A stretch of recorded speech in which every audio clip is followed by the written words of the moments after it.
So for Python tutorial for Python collections, there is another type of collection data type that is known as sets. A set in Python is unordered, mutable, and unindexed. So just like list, tuple, they have their own properties. In the same way, we also have Python set. Okay, and in Python set, you can see first I will write this, connect the collab notebook here. So it is unordered, mutable, and unindexed. Unordered means when you will create a set, it will not maintain the same order. So we cannot use it on ordered values. It is a collection of unique elements. That means duplicate elements are automatically removed. Okay. It is mutable. So set can be modified. Example, we can add or remove elements here. It is unindexed. You cannot access element by index. And optimized operations, that set are optimized for membership test. That means we can use in not in type of operations.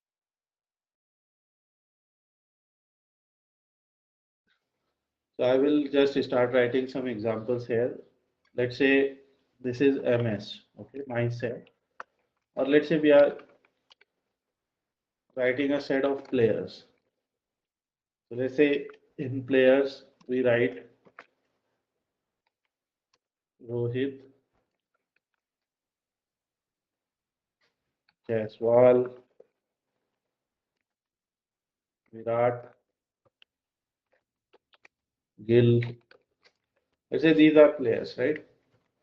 So when we created, we have some order in mind, but when you will print set, you can see the order is now a random order, right?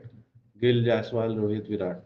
So that's why set is unordered. You cannot consider it as an ordered collection of value. Okay. Now let's say we again want to add one more player. Let's say there is a player, another Rohit. Just giving an example. So there is Rohit, Jaiswal, Virat, Gill, Rohit. You create it again, and when you will print this thing, you will see that still the same order. This Rohit is not added here. Okay, because there can be only one value in a set. So that's why set is a collection of unique elements. Duplicate elements are automatically removed. Okay. Basically, set, the concept of set is used to, you know, uh, do union, intersection, those type of things. That's why it is a unique collection of elements. Okay. This is one thing. So first, now suppose we want to see if we can access an element. So if we write players 3, so when there is no order, we cannot access a value also. So set object is not subscriptable. Let's say there is a set of all numbers. Okay. So let's say we have MS.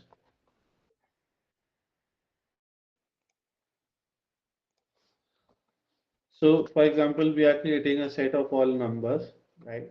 5, 7, 8, 67, 89, something like that. So whether it's a set or a tuple or a list, it will not matter. We can, if we use some function, so it will add all those values. But the condition is all elements should be numbers. Okay, if we write minimum value, so this is supported, right? This is supported in set, this is supported in tuple, and this is also supported in list. So the function that we can use are sum length And we also learned about it. So we learned that in len it gives you count of values in minimum, maximum, sum. You will get all values, and that's how you can get average also. So that is something. And set can also have mixed values, like you can see a mixed set here. And we can also set with duplicate elements are removed automatically. So 1, 2, 2, 3 will automatically become 1, 2, 3. Now we know that we cannot access the elements of a set by writing the square bracket. So how can we access the elements of a set? So suppose it is given fruits is equal to apple. So we can, for accessing the element, we can either run a for loop for fruit in fruits, print fruit, right? So we created the set with a plural variable, and we are using the singular variable as a loop item. So you can also write I here for I in fruits, print I. This is one way. So all of this is also valid in set. Like you can run for loops here, you can run the membership operator. So apple in fruit, true. Grape in fruit, false. You can also write apple not in fruits. Okay. This will give us false. Like apple, yes, it is in fruit. Okay. So, and for this, if we can also write it like if apple in fruits, print apple is in fruits. Okay, so this is a simple syntax for this. So if apple in fruits, so this way you can also check if the element is part of a list or a tuple or a set or not. Okay, this is one thing. Now you can see just like list, just like tuple, we also have many methods in set. So first method is add. Add is used to add an element to the set simply. So if you suppose you created a set and you want to add something. For example, let's say S is equal to curly bracket. This means we have created an empty set and we write S dot add 5. Okay. So you can see it will not do because it will consider it as a dictionary. So you say, okay, S is equal to set, an empty set, and you write S dot add 5. So now you can add 5 to it. So S. So this is a way to create an empty set and then to add some value to it. So add 5. Add is simply because it's not ordered. Add simply means we are adding a value to the set. Okay, that is one thing to remember. Similarly, we can remove also. So remove an element and it will raise the error if that value is not there. So for example, if we are writing s dot remove 2 in our set, we only have a value that is 5. We are trying to remove 2, we will get an error. We will try to remove 5 and we write s, we will get empty set. Okay, that you have to remember. Discard. Discard also removes an element, but it does not raise an error if the value is not found. Okay. For example, here s dot discard 10. The only difference between remove and discard is the error thing. So removes an element does not raise an error, but uh, remove gives you an error, and discard does not raise an error. Okay. Pop removes and return an arbitrary element. So first we'll create a bigger tuple, sorry, bigger set, and then we'll see. So we have created a set fruits. If you will write fruits dot pop, so it will remove. a value, in this case the first value, and it will print that value also. Okay, and when you will go to fruits, you will see apple is not there. Again, when you will write dot pop, so it will remove a value from starting, and this time you can see it removed cherry. So that's why it is written, it removes and returns an arbitrary element. Okay. So because it is not ordered, so it can remove anything. Similarly, we have clear. So clear is just used to clear the set. This particular method is present in list also, and it clears the list. Similarly, it is present in a tuple also, and it clears a tuple. So s dot clear. So if you will write fruits dot clear,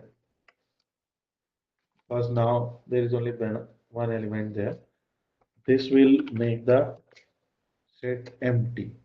Okay, this is set. Similarly, we have copy. So copy simply returns a set, nothing more. If you simply want to copy a set to another set, so you can write fruits dot copy here. It will simply give you a copy. Let's say we want to create other fruits or something like fruits too. So we can write it like this. So these are these methods. Similarly, we have update method. Now in add method, we add one element to a set. In update method, we can add elements from other set, other lists, or other tuples. Okay. So for example, let's see a set S that we created. It's empty here. So if we write s dot update, and inside update we are providing a list here. Okay. When we will provide a list here, you will see that all these two values will be added. Okay, 4 and 5. So in update, we can use a list to add n number of elements, and in add, we can add only one element. Okay. Now, in previous examples, we saw that we can add one list with other list. Okay. So, for example, let's say we have S1 is equal to 1, 2, 3, and S2 is equal to 3, 4, 5. And we write S1 plus S2. So here you will see an error because we cannot add one set to other, because adding means add to end. Like if we are adding two values, so 1, 2, 3, 3, 4, 5 will be added after 1, 2, 3 in the same order. So in set, this is done using union. So S dot union, S1 dot union, S2. Okay. Now when you will add do this, you will see a bigger set with all these elements 1, 2, 3, 4, 5. So here you can see in 1, 2, 3 we have 3, 3, 4, 5 we have 3. But this 3 will come only one time because it will give you the unique values only.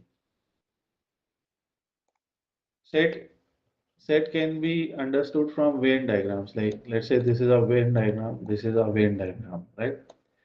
So if we have to represent these two sets 1, 2, 3, 3, 4, 5. So it will be like this. 1 and 2 will be here, right? 4 and 5 will be here. This is S1. This first set is S1. This is S2, right? This is S2. And 3 will be here. According to these sets that we have, right? So 3 will be here. So this is a simple example. So 1, 2, 3, 3, 4, 5. And when you will do a union of them, so you will get only 1, 2, 3, 4, 5, right? Because in set, that's why while you are adding these sets, or so that's why add is not addition or plus cannot be done on a set, because here only union can be done. And so union will give you 1, 2, 3, 4, 5, all the distinct elements. And this particular portion which falls in between them, okay, this particular portion is intersection.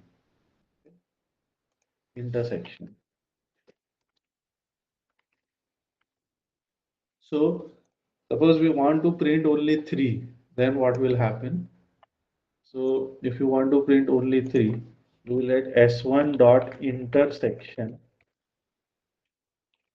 S2. That means you are saying whatever is common between S1 and S2, just print that. So S1 dot intersection S2 will give you 3. Is it clear? Yes, sir. Yes, Right? sir. Now there is one more concept. So suppose this is a set, okay?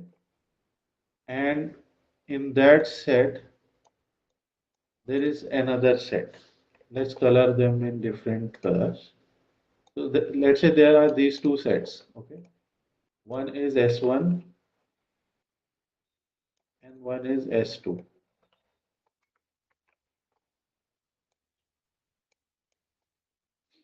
So, for example, S1 is equal to 1, 2, 3, 4, 5, 6. Let's say S1 is equal to 2, 4, or like this. 1, 4, 9, 16, 25, something like that. Okay. And S2 is equal to 4 and 16. Okay. So in this case, S2 elements are all present in S1, right? So the diagram for this uh, simple scheme will be like this. S1, S2. S2 is completely inside this. So here, if you will write something like this, that S1 is 1, 9, 25. And other two values, 4 and 16, will be inside. So here, it is not an intersection. Okay. So this is called subset and superset. Obviously, super means bigger. So if you will write S1 dot is superset of S2, it will give you true, because S1 has all the elements that are in S2. Okay. You will write S2 dot is subset of S2, S1. So this will also give you true, because all the elements of S2 are inside S1. So do you get this thing? Superset and subset, Yes, sir. right? So Yes, sir. to get everything, we will use union. Okay. Get everything, we will use union. To get just the common values, we will get intersection. To check if one set falls totally inside other set, we will use is subset or is superset. You can use them both as per your condition. Okay, this is important. So this is one thing. Now after intersection, there is one other thing called difference. So difference return a set with elements in one set but not in other set. Okay. So for example, 1, 2, 3, 4, 5. Okay. What are the elements in first set that are not there in the second set? So for example, let's see, let's create this once again. Okay. So 1, 2 is in S1 but not in S2. So if you will write S1 dot difference S2,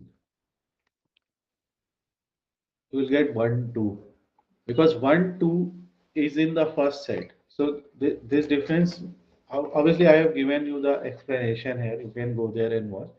It returns a set with elements in one set but not in other. If you want to get 4, 5, so you will just reverse the order. If you will write S2 dot difference S1, it will give you elements in S2 that are not there in S1. So 3, 4, 5, 3 is there. That's why you will get only 4, 5. Is it clear? And this type of explanation or expressions can be used in logical reasoning also to check whether how two sets or three sets are interrelated. How many common values do they have? Then there is symmetric difference. It returns a set with elements in either set but not in both. Now, how to represent this in a diagram? So symmetric difference is just like the inverse of it.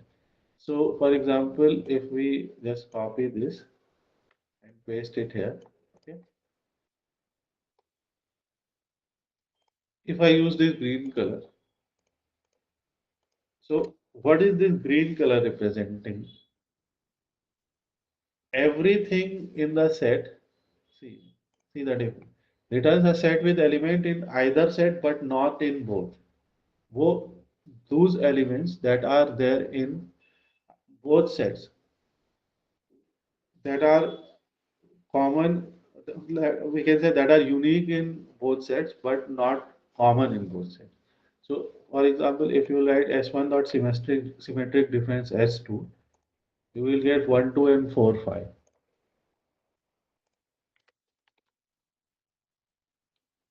2 and 4, 5 because it will only leave the intersection elements.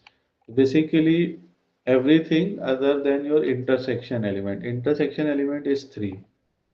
Is this part clear? This is symmetric difference. This colored portion represents symmetric difference. And finally, there is disjoint. So is disjoint simply means checks if two sets have no element in common. Okay. So obviously in our case, the two sets have one element in common, that is 3. If you will write S1 is disjoint, so they are not disjoint set. What is a disjoint set? In diagram, we will understand. So a disjoint set is like this. One set here, other set here.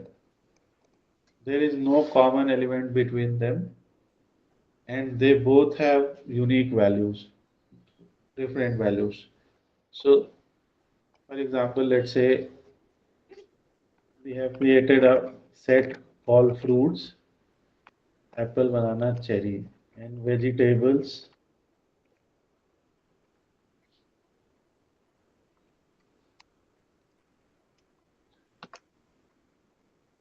Let's say brinjal, potato, peas, whatever you want to say. So in these two sets, obviously these two represent two different things. So if you will write fruits dot is disjoint Vegetables. vegetables, Yes. so it will give you yes because if you see they don't have any common elements between them, right? Hmm. So this is why set theory is so important because it will help us in understanding. Suppose we have two data set or two columns and we want to compare them. There are many cases where we can use this, and that's why we will use sets a lot in finding out how the elements are distributed. And these are, they're all methods, important methods. So this is Python list, this is Python set, and this is tuple. In next class, we will learn about dictionaries. So that's it for today's class.